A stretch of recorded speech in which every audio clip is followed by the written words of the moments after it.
सरकार के हिसाब से चल रहा है, तो सरकार क्यों नहीं सुन रही है। तो हमारी सबसे यही विनती है कि कृपया करके एक बार फिर से विचार करके इस बिल को दोबारा से लागू किया जाए।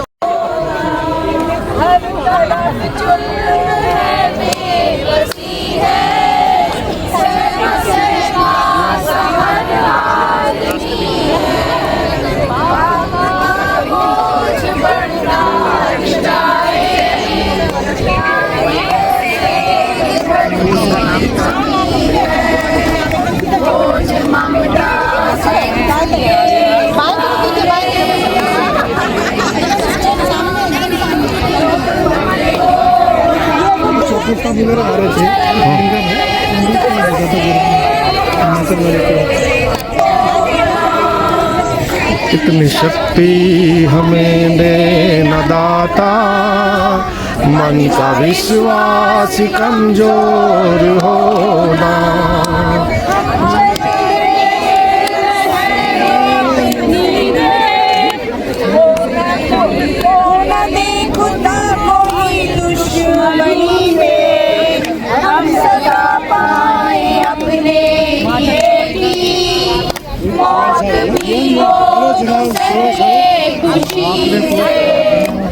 जो गुजरा है दिल से न गुजरे, आने वाला वो कल ऐसा हो।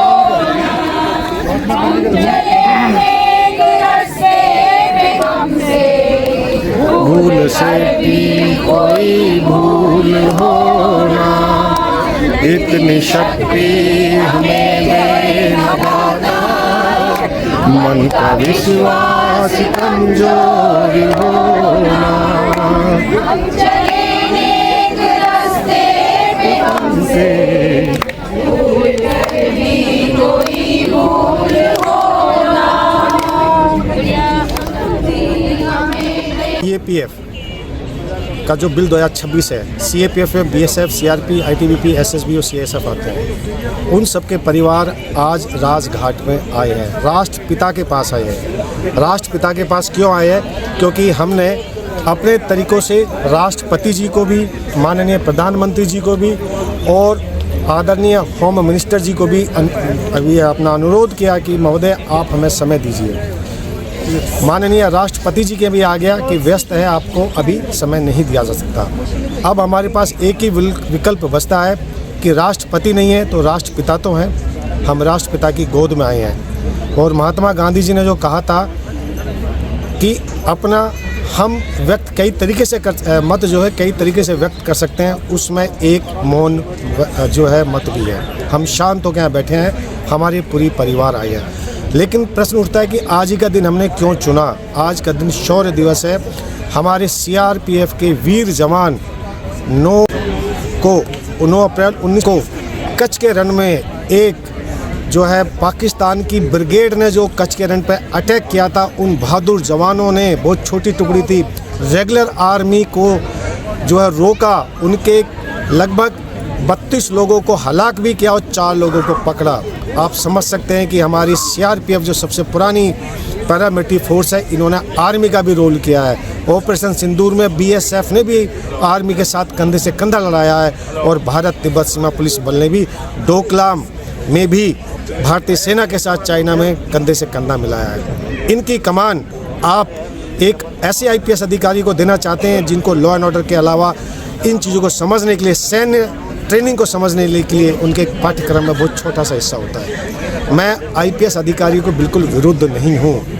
हमारे बहुत से वीर, हमारे बहुत से बहादुर आईपीएस अधिकारी भी रहे हैं। स्वर्गीय Shri JM Qureshi, Shri DV. Ramakrishna Rao, Shri DK. Arya और जो लास्ट में थे जो अपना श्री संजय अरोड़ा जो कि दिल्ली पुलिस के कमिश्नर भी रहे हैं। इनको हम फ़ख्र से अपने अधिकारी मानते हैं क्योंकि इन्होंने एक कंपनी कमांडर लेवल पे, कमांडेंट लेवल पे पैरामिलिट्री फोर्सेस को ज्वाइन किया है। इनको पता है कि हमारी नस क्या है। आप सीधा ऐसे अधिकारी को बैठा देते हैं जिनको फोर्सेस का पता ही नहीं है, वो कैसे लड़ाई लड़ेंगे, क्या हमें डायरेक्शन देंगे। जब तक वो फोर्स को समझते हैं, जब तक उनका रिटायरमेंट का टाइम हो जाता है या चीज़ों का उनकी जगह डिस्प्लेसमेंट किया जा सकता है। मेरा निवेदन है सरकार केवल एक स्टडी कर ले, ज़्यादा ना करे। पिछले 10 साल में BSF, CRP, ITBP, SSB, CISF के डीजीज का टेन्योर कितना रहा है, कितने आपने बदले हैं? Very hard. तो उस 5 महीने, 6 महीने या साल, 1.5 साल में क्या पूरी फोर्स को आप समझ जाएंगे? क्या आप जो टेक्निकल लड़ाई हम लोग लड़ रहे हैं, आर्मी के साथ लड़ रहे हैं, बॉर्डर पर रहे हैं, क्या वो समझ पाएंगे? ये एक विचार का मुद्दा है। और तीसरा मेरा ये है, इस बिल का हम विरोध इसलिए कर रहे हैं कि इसमें बहुत कमियां हैं। आप डेपुटेशन पे तो ला रहे हैं, लेकिन उस डेपुटेशन की वजह से जिनका प्रमोशन नहीं आ रहा वो साइलेंट है।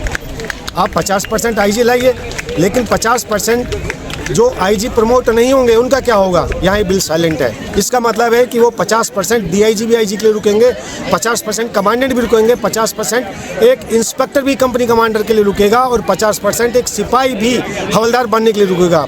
ये असर केवल अधिकारियों के लिए नहीं है, सिपाही के लिए भी है। इस चीज़ को बिल्कुल सभी को समझना चाहिए।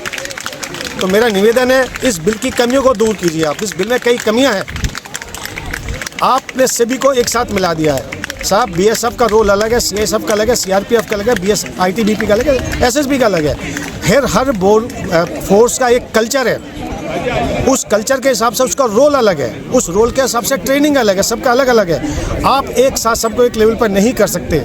इसलिए मेरा निवेदन है कि इस पर विचार करें। और लास्ट में मैं निवेदन करता हूँ सरकार से, पूर्व में एक आंतरिक मंत्रालय था, आईएएस मिनिस्ट्री थी हमारी, जो बाद में इसको होम मिनिस्ट्री में मिला दिया गया, जिसमें स्वर्गीय श्री राजेश पायलट भी मंत्री रहे थे। हम चाहते हैं, सरकार से निवेदन करते हैं कि उस मंत्रालय को दोबारा संगठित किया जाए।